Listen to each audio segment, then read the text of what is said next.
previamente dijiste que Iberdrola era una bola de corruptos, empresa española que solamente estaban extrayendo el capital y las rentas de México, y dijiste, presidente, que se había ido de consejero para allá Felipe Calderón y Georgina, que es el exsecretario de Energía. Mentaste madres, les cancelaste no sé cuántos permisos, te demandaron, te ganaron y ahora les das 6.600 millones de dólares. Hay un tema político en esto que a mí me preocupa, porque lo que está ocurriendo con Iberdrola es exactamente lo que empezó o lo que sucedió en Venezuela con Hugo Chávez. Decíamos hace un momento, Javier, que hay un tema que los medios no han aireado lo suficientemente y que es gravísimo por el trasfondo. Me voy a referir a dos. Por un lado, al tema de ese fraude monumental en Segalmex. ¿No? En Segalmex. Y por el otro lado, a esta supuesta, a esta compra de 13 plantas de Iberdrola, supuestamente presentadas por el presidente como la nueva nacionalización. Qué ridículo, ¿no? Entonces, a ver, si quieres, arráncate con lo que quieras. Mira, me voy a arrancar con esto último. Esto de Iberdrola es de veras una locura. Y que además le ponga etiquetas a todo, como cuando dice la nacionalización del litio. Pues el litio siempre ha sido de la nación. ¿Qué nacionalizaste, güey? ¿No? Ahora, la nueva nacionalización de la industria eléctrica. ¿Qué López Mateos ni qué la chingada? ¿Perdón? ¿Qué estás haciendo? ¿Le compraste 13 plantas a Iberdrolas? Bueno, 12 plantas y un parque eólico, ¿sí? Que ya dijo además Iberdrola, ¿sí? Gracias, porque eran las que más me costaban y las menos rentables, ¿sí? Se deshizo de lo que más le pesaba a Iberdrola. Le pagan 6.600 millones de dólares que se convierten en deuda pública, porque además no lo compra el Estado. Aún y cuando lo ha negado, ¿eh? Ah, no, dijo pero el por secretario Dios, de Hacienda que no era deuda. Pero por favor, a ver. ¿sí? Claro que es deuda, porque lo compran a través, además no lo compra el Estado mexicano, lo compra a través de un fideicomiso, de un fondo de inversión, que a su vez está garantizado o avalado por el Fondo de Infraestructura, ¿sí? Y ese Fondo de Infraestructura sí está alimentado con recursos del Estado, por lo tanto se convierte casi en deuda soberana.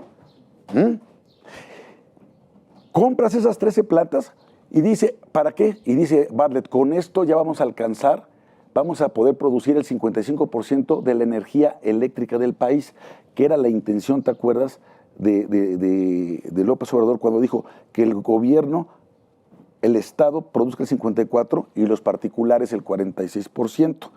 Con esto lo único que estás haciendo, y además previamente dijiste que Iberdrola era una bola de corruptos, empresa española que solamente estaban extrayendo el capital y las rentas de México, y dijiste, presidente, que se había ido de consejero para allá Felipe Calderón y Georgina, que es el exsecretario de Energía. Mentaste madres, les cancelaste no sé cuántos permisos, te demandaron, te ganaron, y ahora les das 6.600 millones de dólares. ¿A cambio de qué? A cambio de nada. A cambio de nada. Es increíble, ni nacionalización, ni estatización, ni compra por parte del gobierno. Es un fideicomiso, son fondos de inversión los que compraron esto, son particulares los que compraron esto. Lo único que ocurre es que si tienes la garantía de un fideicomiso que está alimentado con recursos del Estado, entonces si falla ese fondo de inversión en sus cumplimientos, nos cae a nosotros la deuda, a los mexicanos, como si nos sobrara la lana. Este es un gran fraude, como tantas otras estupideces que hace el presidente. Hay que leer a Carlos Ursúa, sí, ayer en el Universal. Hizo un buen artículo sobre este tema. Oye, déjame agregar algo a todo lo que bien dices. Yo sí creo que México pierde de todas con esta compra. Pues claro. Entre otras cosas porque creo que lo correcto hubiera sido que este tamaño de inversión o de gasto que se hizo para comprar Iberdrola debió de haber sido invertido para las energías limpias. Pues claro. Para México meterlo de lleno al tema de las energías renovables, de las energías limpias, que es, por supuesto, la la marca del siglo XXI. Y en lugar de eso, en lugar de invertir en el futuro, lo que haces es invertir en el pasado. Invertir para que México quede nuevamente anclado a la era del carbón, a la era del gas, a la era de las energías contaminantes. Segundo punto. Hay un tema político en esto que a mí me preocupa, porque lo que está ocurriendo con Iberdrola es exactamente lo que empezó o lo que sucedió en Venezuela con Hugo Chávez. Tú acabas de decir, bueno, una mañanera y otra mañanera también, el presidente atacaba constantemente a Iberdrola, que porque si eran españoles, sí, porque si eran corruptos, Era una forma de arrinconar a Iberdrola, ¿no? De atemorizar a Iberdrola, y es exactamente el tipo de táctica que utilizó Hugo Chávez para obligar a las empresas privadas nacionales y transnacionales a vender sus activos. Es correcto. Es exactamente el mismo método y la misma fórmula. La pregunta es, después de Iberdrola, ¿quién sigue? Pero además, como tú bien dices, Javier, ¿qué gana México en términos de capacidad de producción eléctrica? No gana absolutamente nada, porque se van a producir exactamente la misma cantidad de watts. Pero además hay otro punto. Aquí la pregunta es si la Comisión Federal de Electricidad, que es la que va a operar ahora, lo va a hacer con la misma eficiencia que lo hacía Iberdrola. Es decir, si vemos que la Comisión Federal de Electricidad no es capaz de dar suficiente energía eléctrica a distintas regiones del país donde constantemente hay apagones, como el sureste, la pregunta es si ahora, ¿verdad?, con esta adquisición realmente va a poder operar de manera efectiva como lo venía haciendo esta empresa. Yo, por mi parte, también tengo mis serias dudas.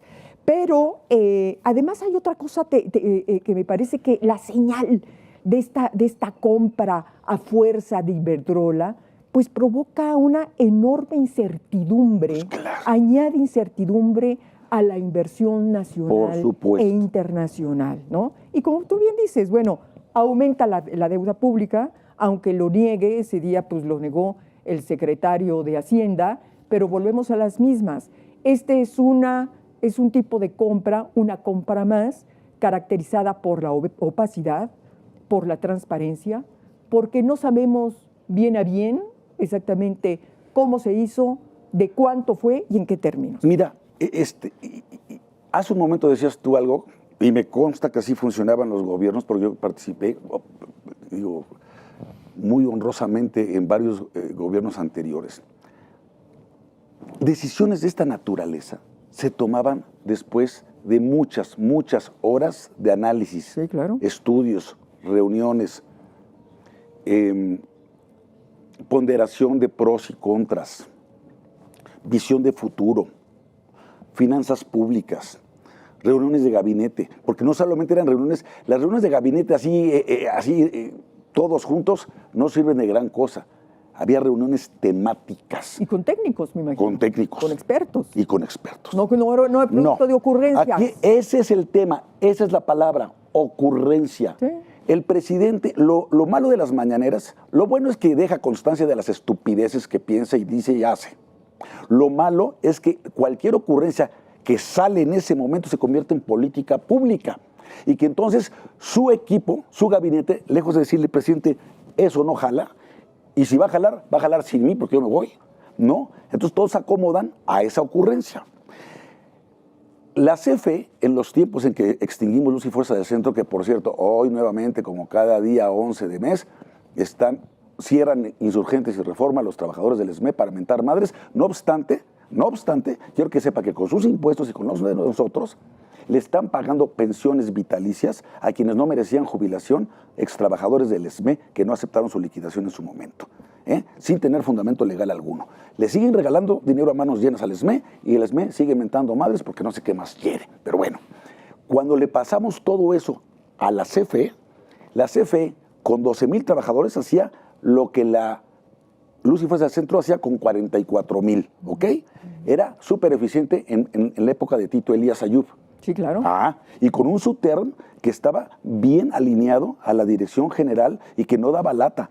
Y muy nacionalista, con Víctor Fuentes al frente de ese sindicato. Ahora, llega el dinosaurio mayor de Bartlett, que yo no sé cuántas cosas le debe el presidente a Bartlett, lo convence de esta compra, pero para apachar al sindicato, ¿sabes qué hizo Bartlett? Y ayer lo apunta muy bien Carlos Ursúa en su artículo del periódico El Universal.